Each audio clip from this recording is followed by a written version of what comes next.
Salut tout le monde, c'est Marilyn, j'espère que ça va bien. Je suis très contente de vous retrouver cette semaine parce que, si vous avez remarqué, je n'ai pas posté de vidéo la semaine dernière. Je suis vraiment désolée. En fait, c'est juste que j'avais vraiment trop de travail et c'était au point où ça ne tentait pas de tourner de vidéos. Et comme vous savez, moi, YouTube, c'est vraiment un passe-temps. Je le fais quand ça me tente, je le fais parce que j'en ai envie. Et ça pourrait arriver de temps à autre que vraiment, à cause que j'ai trop de choses à faire en même temps, j'ai juste pas la bonne humeur pour filmer une vidéo et ça ne tente pas de vous présenter du contenu poche, si je peux m'exprimer comme ça. Donc voilà, donc j'ai attendu une semaine, j'ai pris le temps qu'il faut, des petites vacances dans le Nord et là je suis vraiment prête à vous revenir. Si vous n'êtes pas au courant que j'avais pas tourné de vidéo cette semaine ou la semaine passée, ça veut dire que vous me suivez pas encore sur ma page Facebook, donc je vous invite à le faire. Tous les liens sont toujours en barre d'infos, juste en bas ici. Donc cette semaine, je reviens avec quelque chose d'un peu différent. Bon là, j'ai l'impression de dire ça tout le temps à chaque vidéo, c'est sûr que c'est toujours différent. Bref, cette semaine, je reviens avec une vidéo qui porte sur le démaquillage parce que je me rends compte que beaucoup de filles qui savent pas trop les étapes, on a l'impression qu'il y a tellement de produits, tellement d'étapes que c'est pas vraiment toujours clair et je me souviens, moi, c'est jusqu'à tout récemment que j'ai vraiment compris la routine au complet beauté, là, je parle d'il y a quelques années, que j'ai réussi vraiment à comprendre mieux ça, mais avant, c'était le chaos total quand j'entrais dans une pharmacie. Je savais pas pour où commencer, je savais pas vraiment les différents termes, donc je vais tout vous expliquer ça et vous faire une petite démo à l'appui. Donc là, vous allez voir ma routine me démaquiller. J'ai filmé ça, évidemment, en 2 temps. J'ai filmé ça hier, au moment où je poste la vidéo. Je suis revenue, il était environ 1h du matin. Je suis revenue, voilà, d'une soirée et je me suis dit, tiens, pourquoi pas me démaquiller devant vous. Ça va l'air peut-être un peu superficiel ou anodin ce que je vais dire, mais il y a quelques années, j'aurais jamais pensé me démaquiller comme ça sur une vidéo vraiment publique. J'avais déjà de la misère, je vous dirais, à laisser voir mon visage vraiment complètement naturel devant les gens que je connaissais. Veux pas, le maquillage, ça donne une certaine sécurité. Les gens sont habitués de nous voir avec le teint zéro défaut. Maintenant, j'ai aucun problème à sortir de chez moi sans maquillage.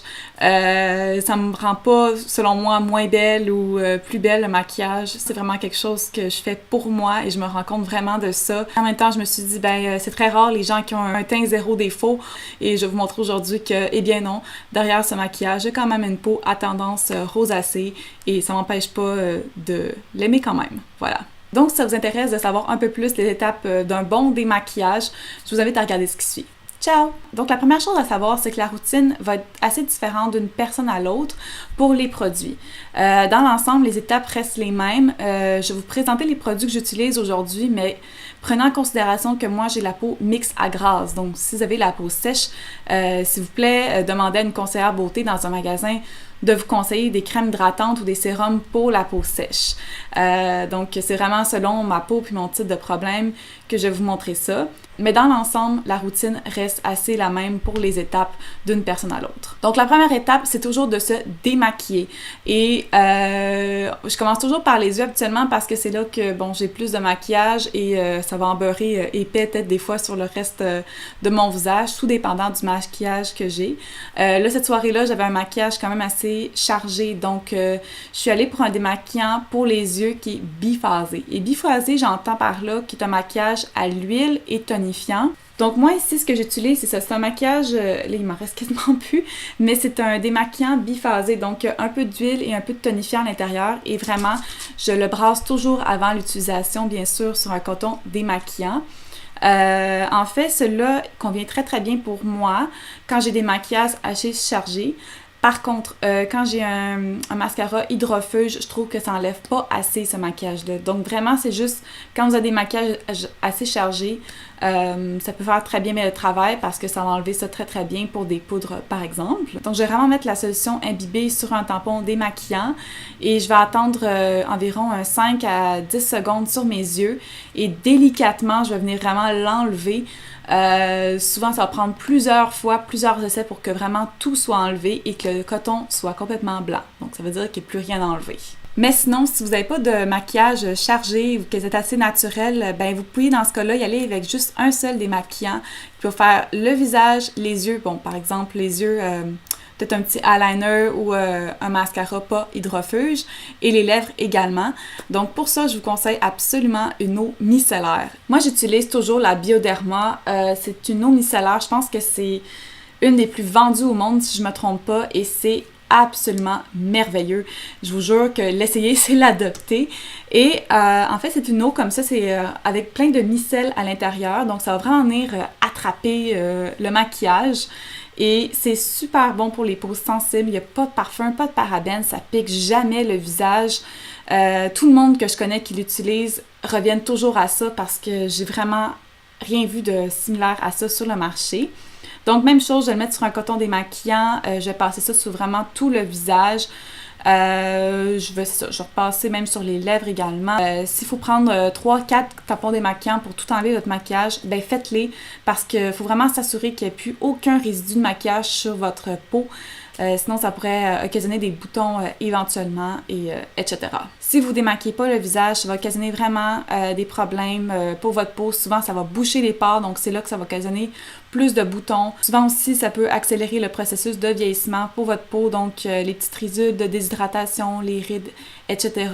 Donc, s'il vous plaît, prenez le temps au moins démaquiller votre peau avant de vous coucher. Votre peau va vraiment vous en remercier. Le maquillage, c'est pas fait pour rester sur la peau éternellement non plus.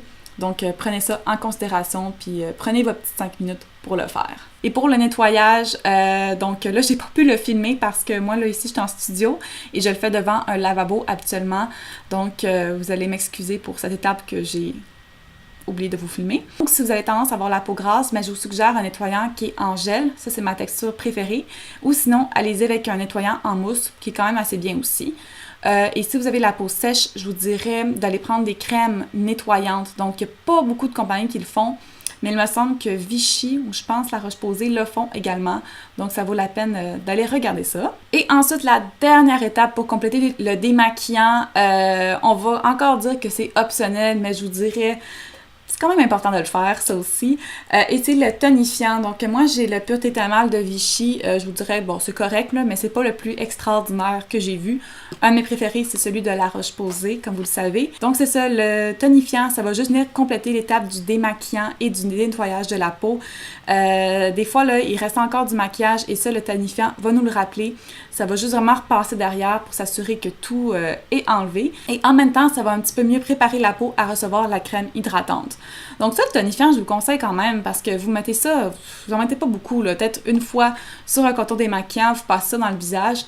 Des fois, vous allez sentir là, que ça va vraiment venir rétablir le pH de la peau. Ça va être un petit peu picoté, mais ça, c'est bon signe. Ça fait juste le rétablir à neutre. Donc, une fois que le démaquillage et le nettoyage est fait, on va passer aux soins. Donc, c'est sûr que là encore, vous allez peut-être trouver que j'ai beaucoup d'étapes. Moi, je le fais tous les jours, mais je suis quand même consciente que c'est quand même beaucoup de produits, que ça coûte quand même assez cher. Donc, vous allez-y en fonction de votre budget, mais je vais quand même vous proposer ce que moi je pense qui est quand même assez bon pour la peau, à commencer par la crème contour des yeux. Donc là j'en ai une ici qui est discontinuée malheureusement, donc je ne la présenterai pas, mais en fait la crème contour des yeux, ça va juste venir vous aider à prévenir les petites rides de déshydratation. Souvent je vois les gens l'hiver qui ont la peau vraiment sèche autour des yeux ici. C'est une étape qui est souvent négligée, mais prenez le temps de le faire aussi si vous avez le temps. Et actuellement, une crème contour des yeux, là, ça dure des mois parce que vous n'avez tellement pas besoin d'en prendre beaucoup. On va prendre vraiment un petit poids de produit, vraiment. Et ensuite, ce que j'aime faire, moi, c'est de le mettre, de mélanger avec mes doigts ensemble comme ça. Et de venir carrément venir tapoter alentour de mes yeux. Donc, vraiment, je tapote en dessous des yeux, dans le creux et pour prévenir les pas de doigts également. Je vous conseille jamais de tirer sur la peau parce que c'est une zone qui est très sensible. C'est 7 fois plus mince que la peau du reste du visage. Donc, il faut vraiment faire attention avec la peau en dessous des yeux. Mais voilà, si vous pouvez le faire matin et soir, ben, c'est l'idéal. Sinon, faites-le simplement le soir.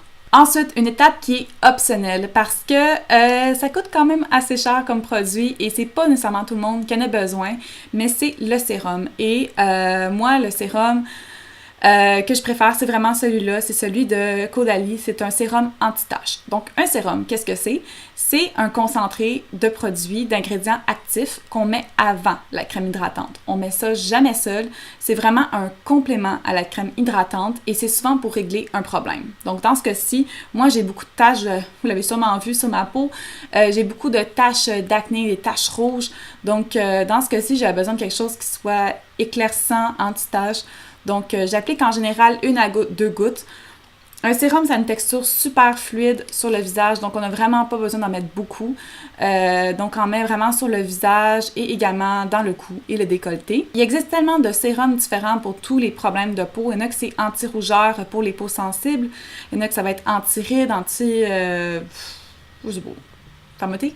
Vous avez vraiment une infinie de possibilités, mais comme je vous dis, c'est souvent pas mal plus cher qu'une crème hydratante et c'est plus petit aussi, mais c'est quand même assez efficace, plus qu'une crème hydratante. Moi, ce que je conseille souvent aux gens, c'est de prendre, mettons, un sérum qui est anti-rides, par exemple, pour les gens qui veulent prévenir ça, et de simplement y aller avec une crème hydratante qui est normale par la suite. Donc, pas une crème qui soit anti-rides nécessairement, juste une crème vraiment normale, parce que le sérum, à lui seul, est déjà plus concentré que la crème hydratante. Donc, la crème hydratante va juste venir sceller le sérum. Est-ce que vous comprenez un peu? J'espère. Et c'est ce qui m'en vient à parler de la crème hydratante. Donc, dans mon cas, j'ai une crème hydratante, je pense qu'elle est encore discontinuée. C'est celle de Uriage, la Iseak K18. C'est une crème pour les peaux grasses, pour les pores obstrués. Donc, dans mon cas, c'est quelque chose que j'ai besoin. Les crèmes hydratantes, il y en a des centaines sur le marché. Je ne pourrais pas vous dire laquelle qui est meilleure pour vous. Il faut vraiment aller voir dans des succursales ou des boutiques ou vraiment des boutiques de soins spécialisés qui vont peut-être mieux vous aider et faire des tests sur votre peau parce que moi, c'est toujours dur à dire comme ça à l'écran devant vous. Bref, j'applique moi une crème de nuit parce que là, je vous montre la routine du soir, évidemment. Mais c'est ça, je vais vraiment mettre ça sur l'entièreté de mon visage. J'évite toujours le contour des yeux. Donc, c'est ça, je mets ça sur le visage, le cou, le décolleté. Je repasse vraiment là où j'ai mis mon sérum avant. Et vraiment, en dernière étape, je vous dirais, bon, c'est optionnel, là, c'est peut-être moi qui est vraiment maniaque des produits de beauté. Donc, je vais faire quelques petits soins à côté. Par exemple, je vais mettre un baume à lèvres. Bon, ça, quoi que c'est quand même assez important. Moi, je conseille de vous le faire avant de vous coucher parce que durant la nuit, les lèvres auront le temps d'absorber le baume à lèvres ou des fois même des crèmes à lèvres que c'est plus épais. Et je vais souvent mettre une crème pour les mains également avant de me coucher et même des fois des crèmes pour les pieds. Donc, c'est ça. Et voilà, ça complète déjà ma vidéo. J'espère que ça vous a été utile, que vous avez aimé. N'hésitez pas à me dire dans les commentaires, à partager, donner un thumbs up et ainsi de suite. Me suivre sur mes réseaux sociaux. Les produits que j'ai présentés puis que j'ai utilisés vont être listés en barre d'infos aussi. En fait, ceux qui ne sont pas discontinués, malheureusement. Donc, voilà, vous aurez plein de détails ici-bas. Donc, c'est ça, je vous souhaite une super belle semaine et nous, on se dit à la semaine prochaine. Bye!